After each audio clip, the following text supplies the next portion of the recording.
Bugun 15-mart, ya'ni rejani boshlanganiga mana bir hafta bo'ldi. Ya'ni kecha 7-kun, bugun 8-kun. Ya'ni bir hafta ichida qanday bilimlar to'plaganimni aytib o'tmoqchiman. Undan oldin bir gapni aytaman. Biyoda odamlarni ham, keyin o'zimni ham aldamayman. Hammasini rost gapiraman. Essentialdan 7 ta unitgacha aktiv so'zlar qilib yodladim. Keyingisi o'shalar yordamida o'shalar bilan mana matn yozdim.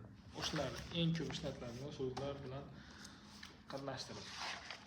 Keyin modellar yozganimda xatolar mana. Shu hafta ko'proq men listening qildim, ko'proq. Men barbershopda ishlayman, Qozog'istonda.